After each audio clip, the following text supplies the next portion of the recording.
Beginning Basics edition of the Shutter School. I'm your host, Dustin Thompson, and on today's episode, we're going to talk a little bit about Aperture Priority Mode. My goal is to help you break out of auto mode if you haven't already. One of the main things you want to do in photography is create your vision with your photos. And it's really hard to do that when you let your camera make all the important decisions. Don't get me wrong, I love my cameras, but they definitely know who's the boss in this relationship. Now, at the same time, if you're in a sudden situation, don't be afraid to throw it back to auto. I would much rather you do that than struggle with the settings and miss the moment. G'day! Today we're deep in the bush, searching for the North American tiny V.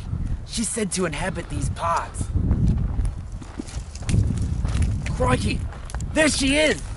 She's beautiful! Alright, adjusting my shutter and my aperture. Oh, bugger! So don't let that happen to you. But for all of you auto shooters out there, let's break out of the mold together. Alright, we'll go grab your cameras. On the count of 3, we're all going to turn our little mode selector to either A or AV. Alright, you ready? 1, 2, 3. Don't you feel like you're in more control already? In aperture priority, the aperture value is set by the user and the shutter speed is determined by the camera. If light levels change and the shutter speed required to achieve the correct exposure is beyond the shutter speed range of the camera, the ISO will increase the sensitivity. A photograph is taken when the aperture blades inside the lens open up, exposing the sensor to light.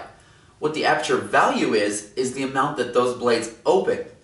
One thing that's kind of hard for some people to understand is that the larger the number, the smaller the hole it actually creates. An easy way to remember it is that the smaller the number, the shallower the depth of field that your photo will have. One thing about photography is you have to see light as something tangible, something you can almost feel. Now let's say, for example, that this sand here is light. This would be my 50mm lens at an aperture of f1.8, or what is called wide open. And this would be my lens at f8. Because you remember, the larger the number, the smaller the opening. And for every number or stop that you go up, the lens only allows in half the light of the stop before, which will result in, as you can see, a substantially longer shutter speed.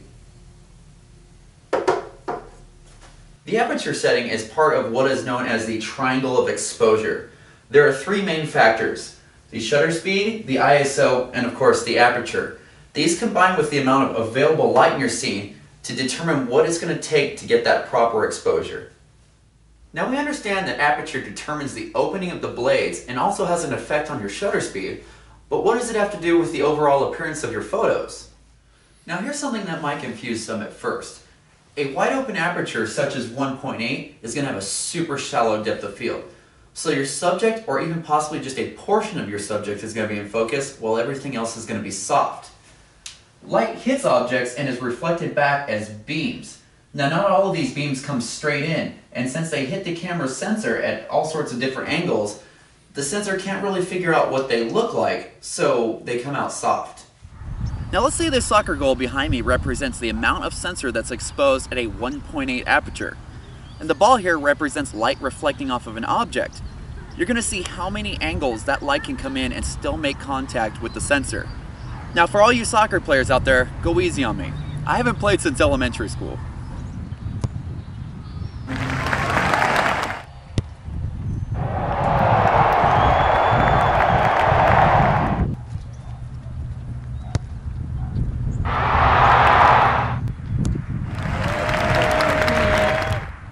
Now let's crank that aperture up to f8, which is what the human eye is believed to see at. You can have a much larger depth of field with your subject and a good amount of your background in focus. What the lens is doing here is it is blocking out lots of these undesired light beams and allowing only the beams that are coming straight in to hit the sensor.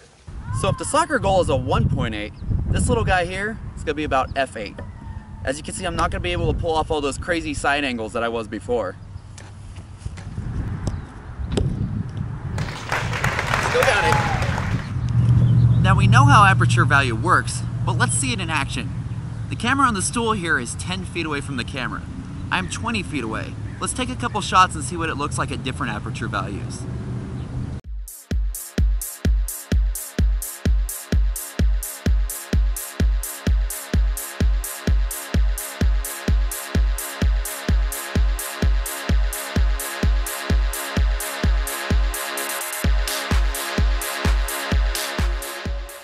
Well, I hope you guys picked up something from today's episode. Feel free to send me any questions you may have either here or on my Facebook page, and be sure you subscribe to the Shutter School.